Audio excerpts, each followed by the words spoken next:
Welcome back to another Dynodaze video, and this is our Keith's Ralliart. So he's picked this up. I would imagine this will go through some changes over the years, as Keith is pretty spectacular with a paint gun. But he wants it mapping up today. It's got a few mods. We'll talk about those in a bit. Let's do a stock power run, and then after that we'll fit a, or we'll flash the ECU with Ecutek software.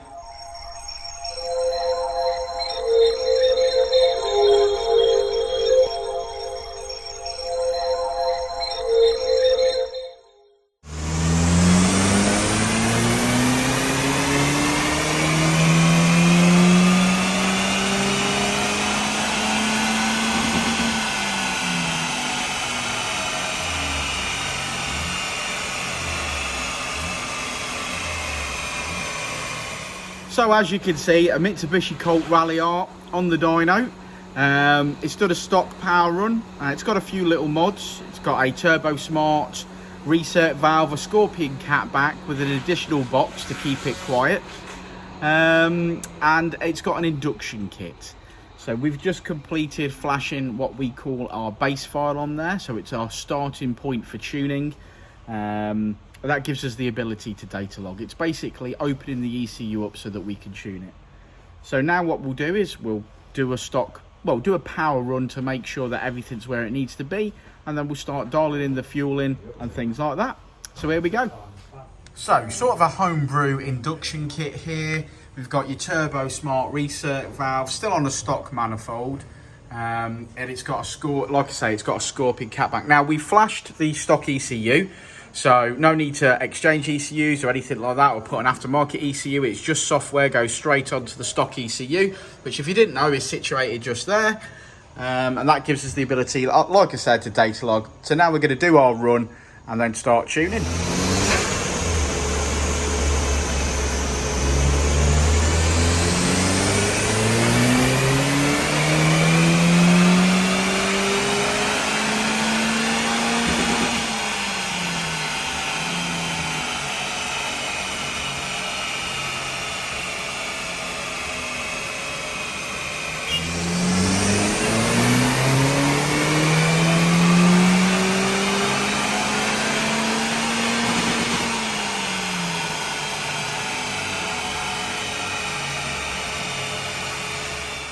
Hey up, Rich. Hello. Could just copy and paste those high and low octane tables for me, could you? Of course, no problem. Thanks, mate.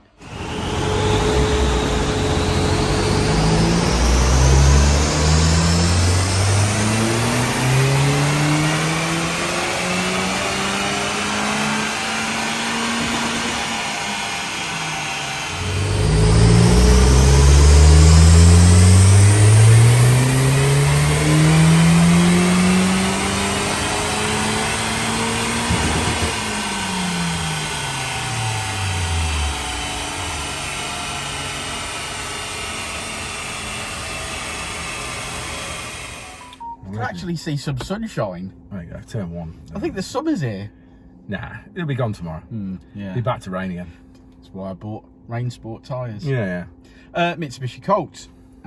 This one's actually Keith's. So we were doing a power run, tested some new dyno features out, and we just decided to map it, didn't we? Yeah, we'd had an update, a software update. It went on the dyno, so they're like, "Oh, just run a car and make sure everything's all right." So I thought, well, we might as well run Keith's. We've not run it on the dyno anyway. And then we were like, well, it's sort of on here now, so we might as well map it. Might as well put stage 1 file on it. Yeah, so it came in at 156 brake horsepower. Yeah, which is 133 at the wheels. And it leaves on 197 brake horsepower. And 275 at the wheels.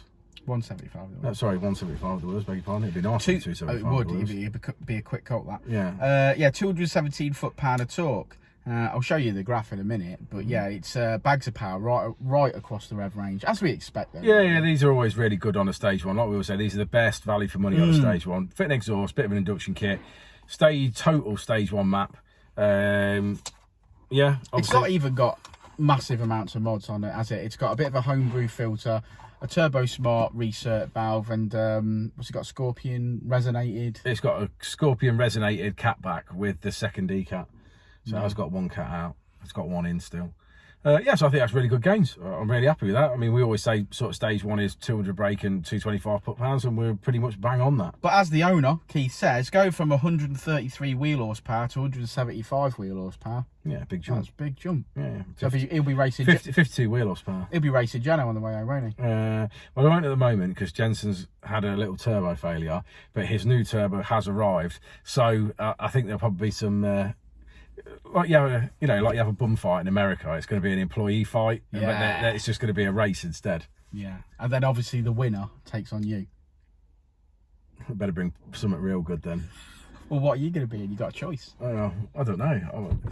I think I could. Have you got a car that's less than 300 brake horsepower? What, own? Yeah. The EP's only 225. Nobody knows you've got an EP. I'm talking about your cars. I'm talking about your EG. The Super and the RS5, they're all above 300 brake horsepower. Yeah, way over. Get you. But yeah, no, I've got an EP3 that's okay. Yeah, 225. So you could join that class. Yeah, I could definitely join that class and do some racing. Yeah, for sure. I'd join you in the FN2, I think, for that.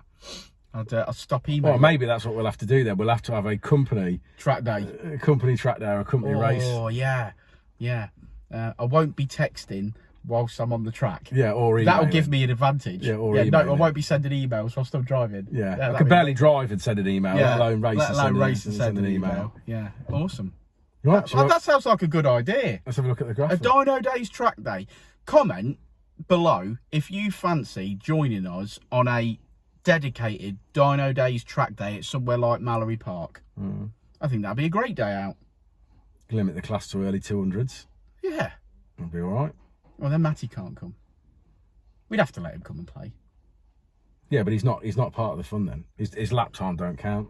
No, you can't have double the horsepower and be competitive. True, but he could definitely come and play, can't he? Yeah, I'd say it's a 200 to 250 brake horsepower class. Yeah, and that puts everybody sort of in a band then, don't it? Yeah, because obviously a 200 brake horsepower Colt versus sort of a 230 brake horsepower FN2, there's power to weight there. Yeah, there's power to weight. There's a lot. That's what I'm saying. There's a lot of stuff to take into account, isn't it? So it's not just about the car itself. Obviously, weight is always a factor. Yeah, that'd be good. I think that'd be great. Well, let's have a look at this graph. Let's do it.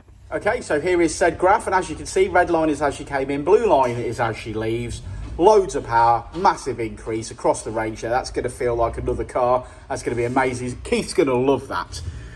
Finishing on 197 and 217. Yeah, great increase. Well, we better get on with the next Colt, which is currently having some coilovers, which is just there. You can just see our Jeno. He's busy. There's an FN2. We will catch you on the next video. And do comment below if you fancy joining us on a dedicated Dynodaze track day. I'll say it again. Life moves pretty fast.